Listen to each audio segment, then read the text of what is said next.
Hello, friends. Welcome to this YouTube lecture session. And I will be uh, recording and uploading first year pharmaceutical organic chemistry lectures for semester 2 on my YouTube channel. Uh, Apart from the lectures, every Saturday I will be uploading some of the problem sheets. Okay, so stay tuned. Let us start with the lecture.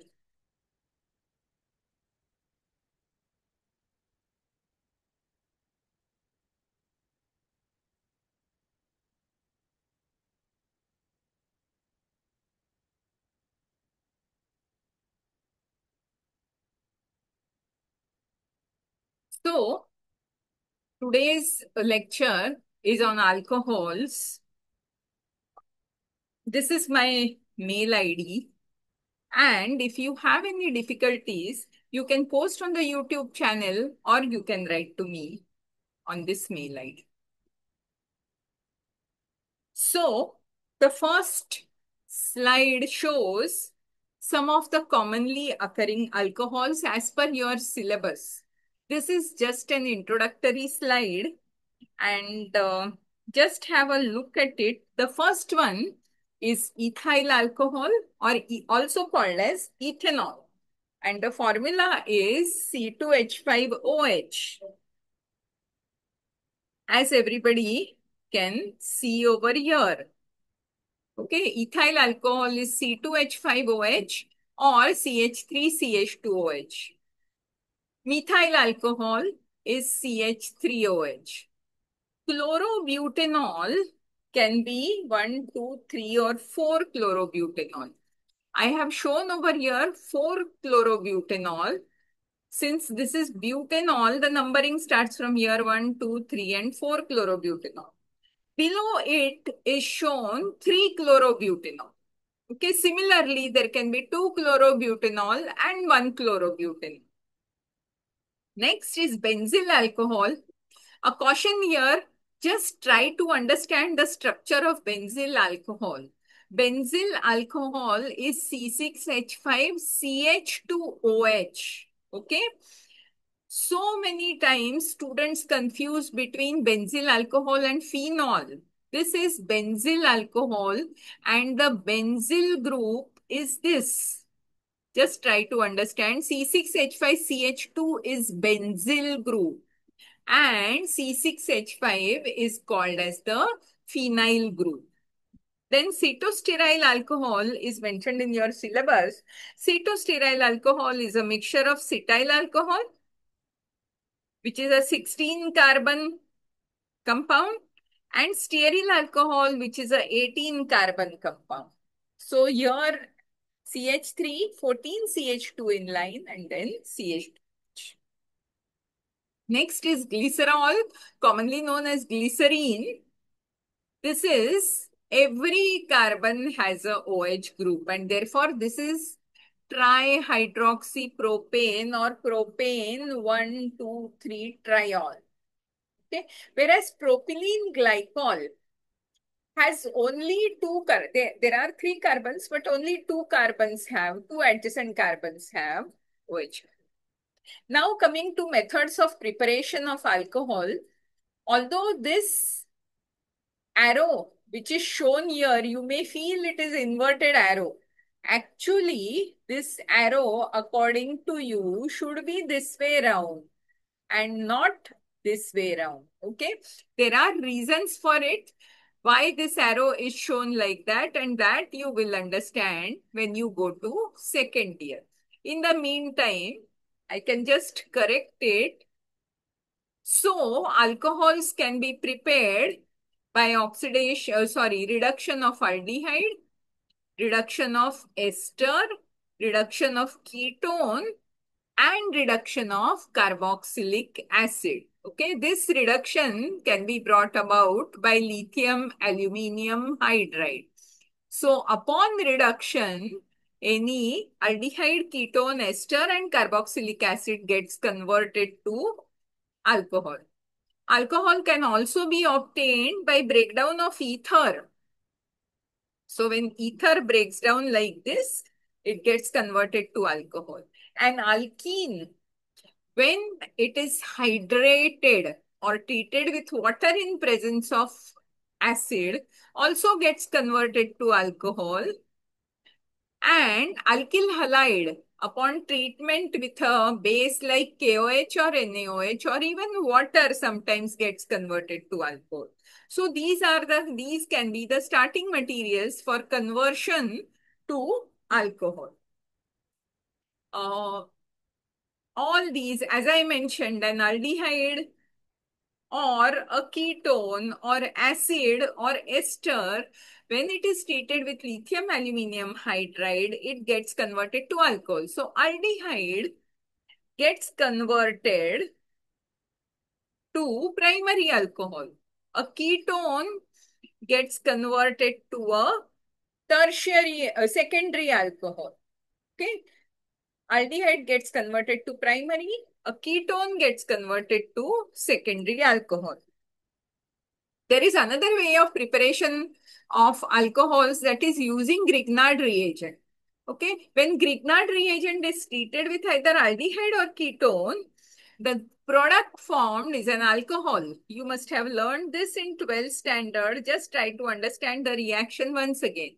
This R is attached over here and this O gets converted to OH. Okay, so formaldehyde gives a primary alcohol. Any other aldehyde gives a secondary alcohol, whereas a ketone gives a tertiary alcohol. The difference between lithium aluminum hydride and Grignard reagent is, in case of Grignard reagent, reduction occurs, but the number of carbons change because of the Grignard reagent. Whereas in case of lithium aluminum hydride, the reduction occurs without changing the number of hydrogens of aldehyde or ketone or acid. Alcohols can also be prepared by addition reaction, which can be Markovnikov or anti-Markovnikov, as you have studied in 12th standard. But if you have not studied or if you are not able to recollect, this will be discussed in detail in E1 and E2 reactions and addition reactions. Okay, they can also be prepared by substitution reaction. Any alkyl halide can be converted to alcohol, or any other substrate can be converted to alcohol. Now coming to reactions of alcohol. There are three types of reactions of alcohol. One is alcohol can undergo oxidation reaction, they can undergo dehydration reaction, and they can undergo esterification reaction. Esterification, I think you know. When a carboxylic acid is treated with an alcohol in presence of acid, ester is formed. The example of this is shown here. The carboxylic acid is treated with alcohol in presence of acid like H2SO4, and so ester is formed. The second reaction is dehydration reaction. Just see what happens over here. In dehydration reaction, when you treat an alcohol with sulfuric acid as a source of protons, when you add excess of sulfuric acid, you get an alkene as the product. That reaction is shown over here. Okay. The mechanism we will see when it comes to elimination reactions. Okay. So this is a dehydration, is an elimination reaction. Now coming to, if there is excess alcohol and catalytic amount of H2SO4, there is a possibility that ether can be formed. Okay. Now coming to oxidation reactions with potassium dichromate.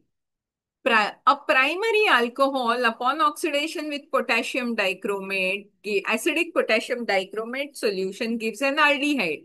And the reaction does not stop at aldehyde stage. Further oxidation occurs to give carboxylic acid.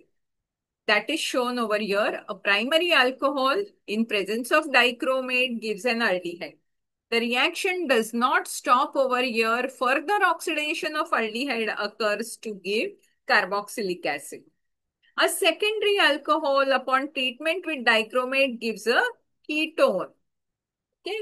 And a tertiary alcohol does not undergo oxidation reaction. Right. Now, coming to qualitative test for alcohols. As I mentioned over here, just see, a primary alcohol can be oxidized, a secondary alcohol can be oxidized, but a tertiary alcohol cannot be oxidized.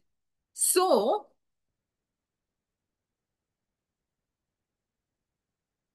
the first qualitative test is chromic acid oxidation. If there is a primary alcohol, this gets easily oxidized by a mixture of potassium dichromate and sulfuric acid to give aldehyde, and chromium sulfate as a which gives a bluish green color. Okay. A secondary this aldehyde is further oxidized when refluxed with potassium dichromate and gives an acid. A secondary alcohol is also oxidized to ketone, but further oxidation is not possible. The tertiary alcohols are not oxidized, and because they are not oxidized, the color of the dichromate does not change.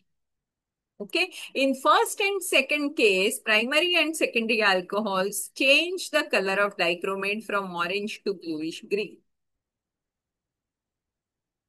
Second test is Ritter test. This test is similar to chromic acid test. The difference being, instead of potassium dichromate and sulfuric acid, it is KMnO4 that is used.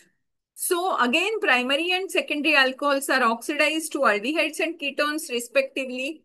And during this process, KMnO4, the purple colored solution, turns to brown colored precipitate because KMnO4 gets converted to MnO2. Here is KMnO4, which is purple colored. Upon oxidizing the alcohol, KMnO4 gets reduced to MnO2. And this MnO2 is brown precipitate, which can be seen. Okay. Third test is a Lucas test. Okay. What happens in Lucas test is, again, primary, secondary, and tertiary alcohols can be differentiated.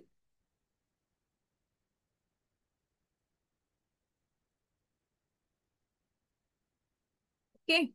This test is based on differences in the rate of SN1 reaction of these alcohols. So what happens? Alcohols are treated with a mixture of HCl and ZnCl2. Okay. HCl provides protons, and so alcohol can be converted to carbocation. Once it is converted to carbocation, ZnCl2 will provide Cl minus to convert that carbocation to alkyl halide. Now what happens? Primary alcohols do not react at room temperature because primary alcohols are likely to form primary carbocation. It is not so easily formed. It requires heat. And so primary alcohols do not react at room temperature. So turbidity of the alkyl halide. See, when alkyl halide is formed, alkyl halide is not water soluble. So it will appear as a turbid solution or oily layer. And that turbidity for primary alcohols appears only upon heating. Secondary alcohols give secondary carbocation, which is more stable and so more easily formed. And therefore, secondary alcohols react with HCl and ZnCl2 to form the alkyl halide faster than primary alcohol. And so, they show turbidity or oily layer of RCl in 3 to 5 minutes. Whereas tertiary alcohols upon treatment with acid give a tertiary carbocation. Okay, this tertiary carbocation is very, very stable and so formed very easily. Once a carbocation is formed, formation of alkyl halide is very easy, and therefore the turbidity or oily layer appears instant. So, using this Lucas test, you can differentiate between primary, secondary, and tertiary alcohol. So, with this,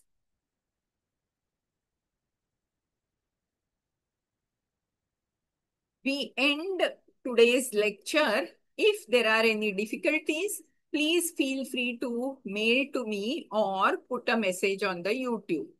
Secondly, if you like this lecture, please hit the like button and subscribe to the channel so that you get notification of further lectures upload. This is all about today's lecture on alcohols. Thank you so much.